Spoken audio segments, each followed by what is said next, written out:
গল্পের সুর চ্যানেলে সবাইকে স্বাগত জানাচ্ছি। আমি রোমানের উপর এখন আপনাদের পড়ে শোনাব প্রেমেন্দ্র মিত্রের লেখা একটি গল্প, অমীমাংসিত। চোরের মতো পা টিপিয়া প্রকাশ সিঁড়ি দেয়া উঠিল অনেক রাত্রে। নিচে সিঁড়ির আলো নেভানো হইয়াছে, তাহার ঘরের আলো কিন্তু জ্বালা। অপর্ণা এখনো তাহা হলে ঘুমায় নাই? না ঘুমাইবার কথা তাহার তো নয়। অন্তত আজ সে যে জাগিয়া থাকিবে সে বিষয়ে কোনো সন্দেহ থাকিতে পারে না। সে আশা করিয়া প্রকাশ অবশ্য অত রাত করে নাই। সে জানে আজ অপর্ণার সামনাসামনি তাহাকে দাঁড়াইতেই হবে। অপর্ণা কোনোদিন বেশি কথা বলে না, বেশি কথা চেষ্টা করিয়াও সে কোনোদিন বলাইতে পারে নাই। আজও সে ভর্ৎসনায় অসংযত হইয়া উঠিবে না নিশ্চয়। কি কি সে করিবে, কি সে করিতে পারে, এই অনিশ্চয়তাই প্রকাশের কাছে দুঃসহ। অপর্ণা রাগারাগি কাদাকাদি করিবে জানিলে সে অনেক নিশ্চিন্তভাবে বুঝি বহু আগেই ফিরিতে পারিত। এই জন্য এতক্ষণ ধরিয়া জোর করিয়া সে বন্ধুর বাড়ি কাটাইয়াছে। যাই যাই করিয়াও পা তাহার ওঠে নাই, কেন কে জানে। মিছিমিছি সে সময় কাটাইয়াছে। সময় কাটাইবার কোনো অর্থই যে হয় না তাহা সে ভালো করিয়া জানে। বাড়ি সেই ফিরিতেই হইবে, অপর্ণার সামনে না দাঁড়াইলেও নয়। তবু সে গড়িমসি করিয়াছে। বন্ধু প্রকাশকে জানে, সে ঠাট্টা করিয়াছে। আজকে তিনি বাপের বাড়ি না ঝগড়া হয়েছে? প্রকাশ খুব জোরে হাসিয়াছে। তোমাদের বুঝি ঝগড়া হলে এই ব্যবস্থা হয়? বন্ধু বলিয়াছে, আমাদের এ ব্যবস্থা তো নতুন নয়, নিত্য নৈমিত্তিক। বউয়ের আঁচল ধরে আমরা তো সন্ধে হতেই বসে থাকি না। প্রকাশ আবার হাসিয়াছে। এ অপবাদ তাহার নামে আছে, কিন্তু তাহাতে সে দুঃখিত কোনো দিন হয় নাই। দুর্বলতা বলিয়া যে ভাবে ভাবুক, সে ইহাকে লজ্জার কিছু বলিয়া মনে করে না। একদিক দিয়া প্রকাশকে আধুনিক গল্পের নায়ক হইবার অনুপযুক্ত বলিয়া মনে করা যাইত। গভীরভাবে ইহার মূল কথা না জানিলে কিন্তু শুধু স্ত্রীর ব্যাপারেই নয়, সব ব্যাপারে চিরদিনই তাহার স্বভাব এমনি। ভাষা ভাষা ভাবে কিছু সে করিতে পারে না, সে একেবারে তলাইয়া যায়। সম্পূর্ণভাবে নিজেকে হারাইয়া ফেলায় তার প্রকৃতি। জীবনে এই জাতের লোক আঘাত পায় বুঝি সবচেয়ে বেশি। কিন্তু আশ্চর্যের বিষয় এই যে সামলাইয়া উঠিবার অন্তর্নিহিত শক্তিও তাহাদের অসাধারণ। বন্ধুর কথার জবাবে প্রকাশ বলিয়াছে, এক আধ দিন তোমাদের বিরক্ত করতেও আসতে হয়। কিন্তু তবু কত রাত আর এমনভাবে কাটানো যায়। একসময় তাহাকে বাহির হইয়া পড়িতে হইয়াছে। পথে আসিতে আসিতে সে কত রকম ভাবেই নিজেকে প্রস্তুত করিবার চেষ্টা করিয়াছে। পথে আসিতে আসিতেই বা কেন, সারা দিনই তো সে অপর্ণার সঙ্গে দেখাশোনার সময় কি করিবে সেই ভূমিকার নানাভাবে মনে মনে মহড়া দিয়াছে, কিন্তু কিছুতেই স্বস্তি পায় নাই। শেষ পর্যন্ত দুর্বলের মতো ব্যাপারটা সে স্থগিত রাখিবার চেষ্টা করিয়াছে যতক্ষণ পারা যায়। এ দুর্বলতা বই আর কি? নিজেকে সে বুঝাইয়াছে, এ দুর্বলতা জয় করা উচিত। লোকে শুনিলে সত্যি হাসিবে। দুপুরে অফিসে বসিয়া একবার ভাবিয়াছে, কি হয় একান্ত সহজভাবে মুখে জোর করিয়া হাসি টানিয়া ঘরে ঢুকিলে। অপর্ণা হয়তো সবে স্নানের ঘর হইতে ফিরিয়া আসিয়া আয়নার সামনে প্রসাধনে রত। একবার একটু ঘাড় ফিরিয়া তাহার দিকে তাকাইবে। হ্যাটটা র্যাকের উপর রাখিয়া কোটটা ছাড়িয়া সহজভাবে তাহার পর চেয়ারে বসিয়া জুতাটা খুলিতে খুলিতে সহজ একটা ঠাট্টা করা যায়। অপর্ণা হাসিবে না নিশ্চয়, কিন্তু সেটুকু লক্ষ্য না করিলেই হইল। জুতা ও মোজা খুলিয়া ফেলিয়া চাকরকে একটু গম্ভীর স্বরে হাঁক দেওয়া, গরম জল দে বাথরুমে। অপর্ণা তখন হয়তো ফিরিয়া তাকাইতে পারে। তখন খানিকটা স্বগতভাবেই বলা যায়, সারাদিন শরীরটা ম্যাজম্যাজ করছে, ঠান্ডাও লেগেছে বেশ, আজ আর ঠান্ডা জলটা গায়ে দেব না। অপনার প্রসাধন ততক্ষণে শেষ হইতে পারে। সে নিজে হইতে কিছু নিশ্চয় বলিবে না। তখন ধরাচূড়া ছাড়া শেষ করিয়া বাথরুমে যাইতে যাইতে হঠাৎ একবার থমকিয়া দাঁড়াইয়া বলিয়া ফেলে, কিন্তু ইহার বেশি কল্পনা আর অগ্রসর হইতে চাহে না। বলিয়া ফেলা তো সহজ, কিন্তু বলিবে কি? নিতান্ত স্বাভাবিক কণ্ঠে, সকালে আমার অফিসের ফাইলগুলো তুমি যখন সরিয়েছিলে, এভাবে কথাটা পারা যায় না। সে হয় না। তাহাতে নিজেকে শুধু ধরা দেওয়াই হইবে না, কথাগুলো নিতান্ত নিচু দরে চাতুর্যের মতো শুনাইবে। অপনার নীলাভ গভীর আয়ত চোখ তাহা ক্ষমা করিবে না। সেই ঈষৎ করুণ, ঈষৎ ক্লান্ত চোখে কি ছায়া যে ভাসিয়া উঠিবে কে জানে। প্রকাশ তাই ভাবিয়াই অস্বস্তি বোধ করে। একবার ভাবিয়াছে সোজাসুজি গিয়া অপর্ণাকে ডাকিয়া কাছে বসাইবে, স্বীকার করিবে, সমস্ত কথা বলিবে। আমার কথা না শুনে আমার বিচার করো না, দোহাই তোমার। অপর্ণা কি মুখ ফিরাইয়া থাকিবে? থাকুক, সে তবু বলিয়া যাইবে, তুমি সব দেখেছ জানি, আমার লুকোবার কিছু নেই, লুকোতে আমি চাই না। কিন্তু ওগুলো আমার অফিসের ফাইলের তলায় যেমন হারিয়েছিল এতদিন, আমার মনেও তেমনি নিশ্চিহ্ন হয়ে গেছে। ওগুলো তো নষ্ট করে ফেলতেও পারতাম, কিন্তু তা যে করবার কথা ভাবিনি, তাতেই বুঝবে। কিন্তু কি বুঝিবে তাহাতে অপর্ণা? নষ্ট করিতে প্রকাশ চাহে নাই এমনও তো বুঝিতে পারে না। প্রকাশ আবার অন্যভাবে ভূমিকা তৈরি করিয়াছে। দৃঢ় সবল পদক্ষেপে অপর্ণার কাছে গিয়ে দাঁড়াইবে, কাঁধ দুটি একটু কঠিনভাবেই ধরিয়া তাহার দিকে ফিরাইয়া চিবুকের নিচে হাত দিয়া মুখটি তাহার দিকে তুলিয়া ধরিবে। আমার দিকে সোজাভাবে তাকাও। কি মনে হয় তোমার? কি ভেবেছ আমায়? অত্যন্ত পাষণ্ড, অত্যন্ত নোংরা একটা মানুষ? কেমন? ঠিক করে ফেলেছ বোধ হয়। যার জীবনে এমন ব্যাপার থাকে যে সে কথা আবার গোপন করতে পারে, তার সঙ্গে সম্বন্ধের কোনো সূক্ষ্ম মাধুর্য আর থাকতে পারে না, কোনো পবিত্রতা আর নয়। বেশ, তাই ঠিক করে ফেলো। আমার কথা শুনতে চেও না। আমারও যে বলবার কিছু থাকতে পারে তা ভেবো না। এতদিন আমায় যা জেনেছ তা শুধু ওইটুকুর জন্য মিথ্যে হয়ে যাক। শেষের দিকে স্বর বেশ তীব্র হইয়া উঠিবে, কিন্তু সংশয় তবু যায় কই। এতদিনের পরিচয়, মিথ্যা তো বাস্তবিকই হইয়া যাইতে পারে। তাই যদি হয়?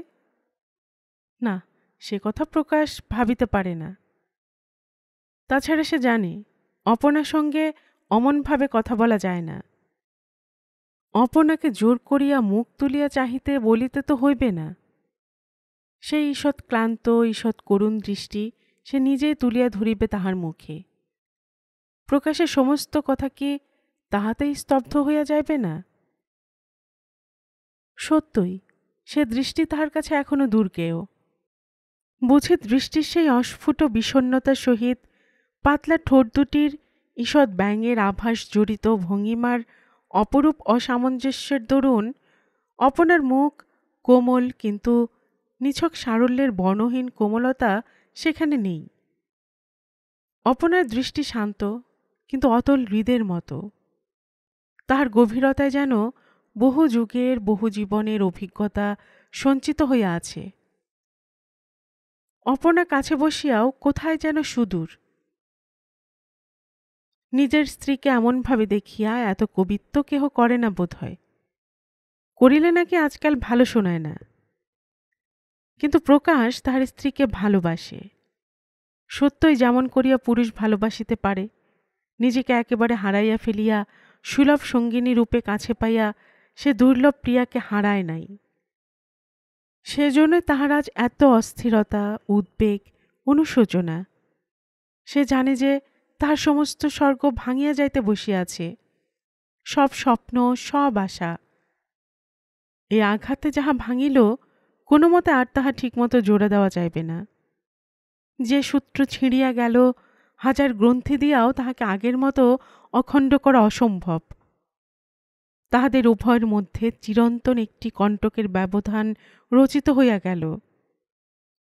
মানুষ ভুলিয়া যায় সব কিছুই, এ কথা সে জানে, কিন্তু সে কথায় সান্ত্বনা কোথায়?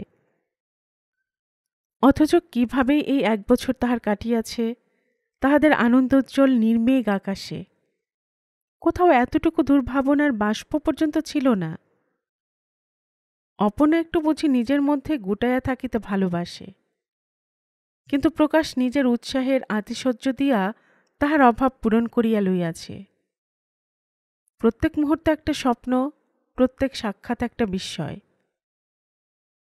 প্রকাশ নিজে মুখেই বলিয়াছে, তুমি কাছে বসে থাকলেও অমন করে চেয়ে থাকি কেন জানো? অপর্ণা বলিয়াছে, আমি সুন্দর বলে এই কথা বলতে হবে?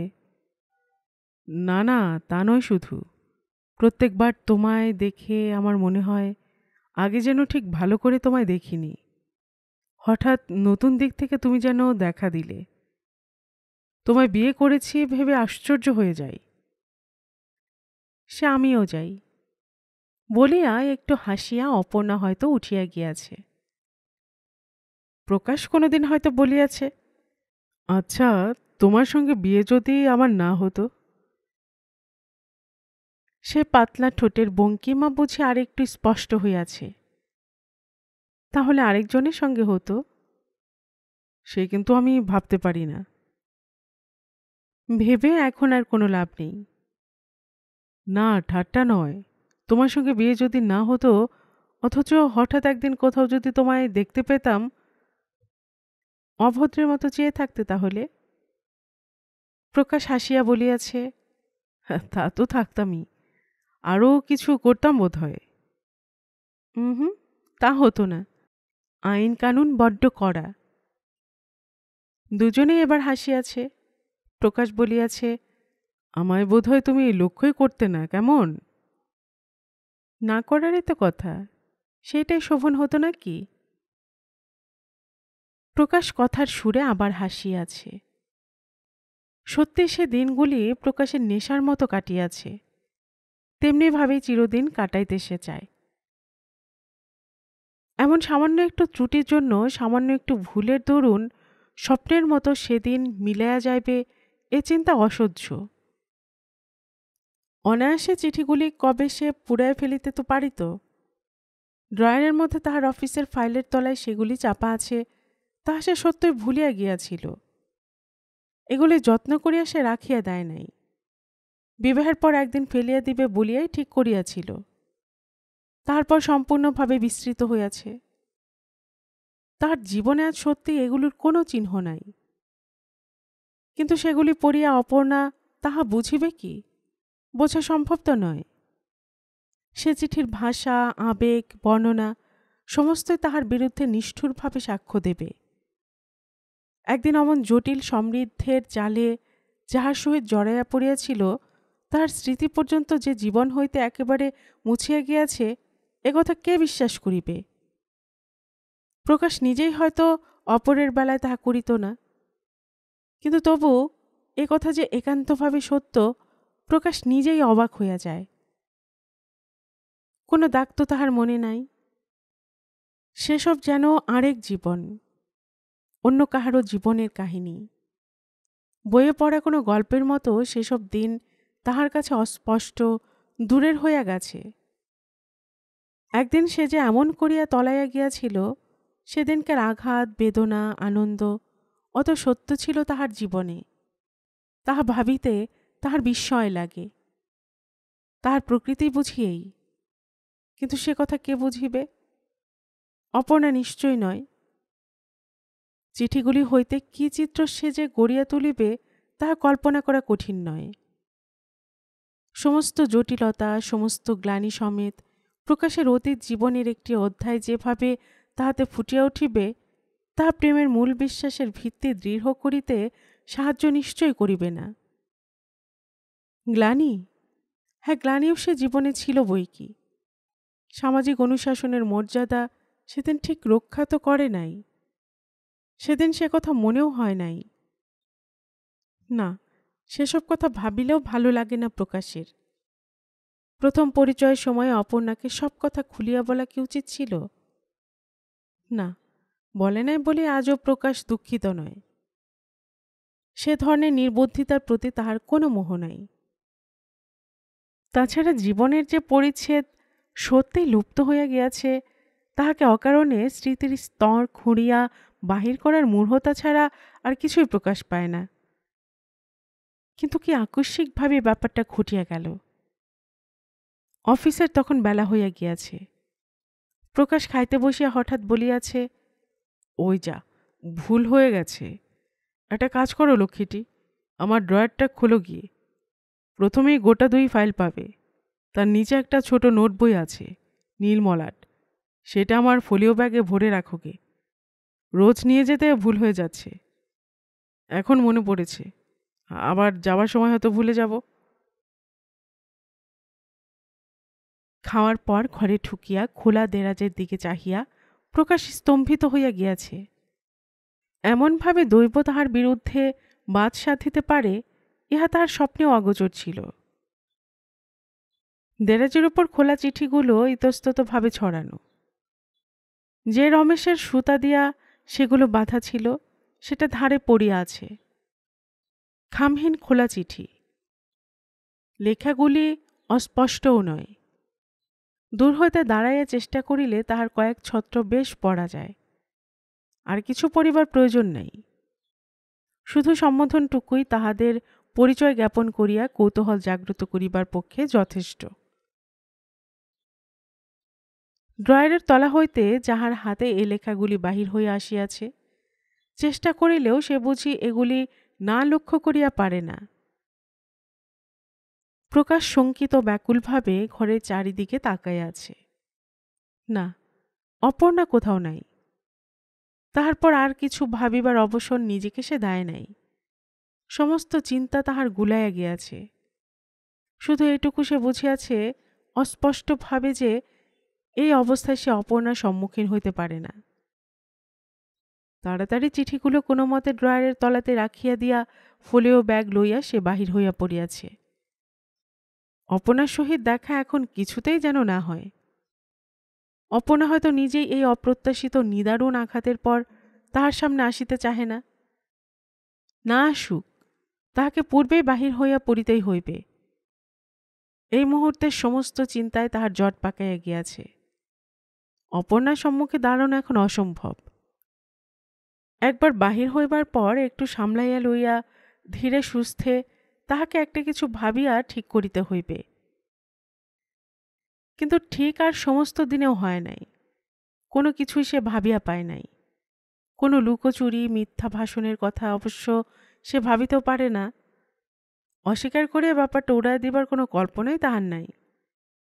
কিন্তু কেমন করিয়া সে ঘরে গিয়া দাঁড়াইবে, কি বলিবে অপর্ণাকে? জীবনের সমস্ত মাধুর্য যাহাতে বিনষ্ট হইতে বসিয়াছে, সে বিপদ সে কেমন করিয়া ঠেকাইবে? অপর্ণাকে সে যতটুক জানে, নিঃশব্দে ভুলিয়া যাইবার পাত্রী সে নয়। অপর্ণা কেন, আর কেহ তাহা পারিত না। কিন্তু ভাবিবার অবসর আর নাই। সন্তর্পণে সিঁড়িতে উঠিয়া সে দরজার কাছে দাঁড়ায়। দরজাটা ভেজানোই আছে। হাত দেয়া ঠেলিবার আগেই ভেতর হইতে দরজাটা খুলিয়া যায়। অপর্ণাই খুলিয়াছে। এত দেরি হলো যে? সবিষয়ে মনের সমস্ত উদ্বেগ উত্তেজনা প্রাণপণে দমন করিবার চেষ্টা করিয়া প্রকাশ অপর্ণার মুখ তীক্ষ্ণ দৃষ্টিতে লক্ষ্য করিয়া দেখে। আশ্চর্য, নিতান্ত স্বাভাবিক সে মুখ। তবে কি না, এতটা সৌভাগ্য কল্পনা করার সাহস এখনো তাহার নেই। অপর্ণা আবার বলে, গিয়েছিলে কোথায়? প্রকাশ আবার সন্দিগ্ধভাবে তাহার দিকে তাকায়। না, কোনো পরিবর্তন সে মুখে নাই। জড়ায়া জড়ায়া সে যেমন তেমন একটা উত্তর দেয়। অনেক দিনের বন্ধু রাস্তায় ধরাধরি করিয়া লইয়া গেল, কিছুতেই ছাড়িল না, ইত্যাদি। খেয়ে আসুনি তো? এখানে কিন্তু সব ঠান্ডা হয়ে গেছে। প্রকাশ যেন বিমূঢ় হইয়া গেছে। এও কি সম্ভব?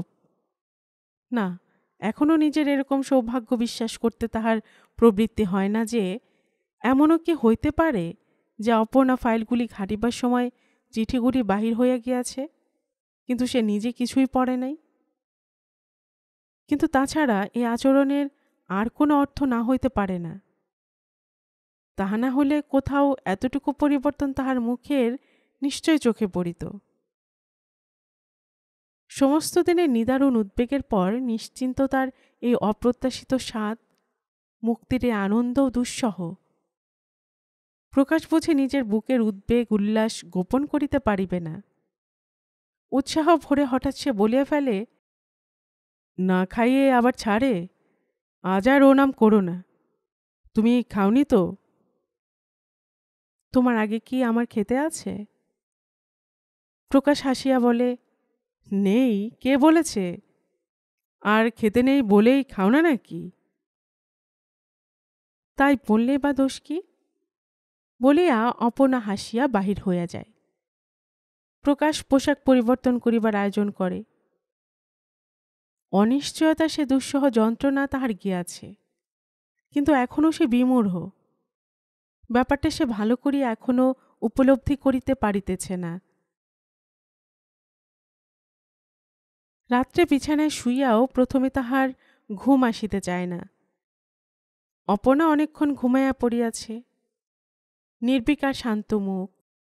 ঘুমের মধ্যেও শুধু ঠোঁটের কোণের বঙ্কিমার ক্ষীণ যেন একটু রহস্যের রেখা। মিছিমিছি কি উদ্বেগে সারাদিন তাহার কাটিয়াছে ভাবিয়া এখন হাসি পায়। অপর্ণা কিছুই তো জানে না, কিছুই সে মনে করে নাই। কিন্তু মিছিমিছি বা কেন অপর্ণা যে এমনভাবে চিঠিগুলো সামনে থাকিতেও চাহিয়া দেখিবে না, এ কি কেহ ভাবিতে পারে? ভাবা যায় কি? প্রকাশের মনে বিদ্যুৎ চকিত অস্পষ্ট একটা চিন্তার আভাস খেলিয়া যায়। সে নিজেই সচকিত হইয়া ওঠে। সত্যি কি তাহা ভাবা যায়? কিন্তু তাহা না হইলে কি তাহাকে বুঝিতে হইবে? চারিধারে অন্ধকার পুঞ্জীভূত হইয়া আসিয়াছে। বিদ্যুৎ চকিতে সে সম্ভাবনার ইঙ্গিত তাহার মধ্যে খেলিয়া যায়। তাহাকে স্পষ্ট না করিয়া তুলিবার জন্য প্রকাশ বুঝি প্রাণপণে নিজের অজ্ঞাতে বৃথা চেষ্টা করে। অপর্ণা নির্বিকার, অপর্ণা অবিচলিত। সবকিছু জানিয়া শুনিয়াও সে উদাসীন। এও কি হইতে পারে? প্রকাশ বিছানায় উঠিয়া বসে। অপর্ণা হয়তো সবই পড়িয়া দেখিয়াছে, সব কথাই সে জানে, তবু কিছুই তাহাকে স্পর্শ করে নাই।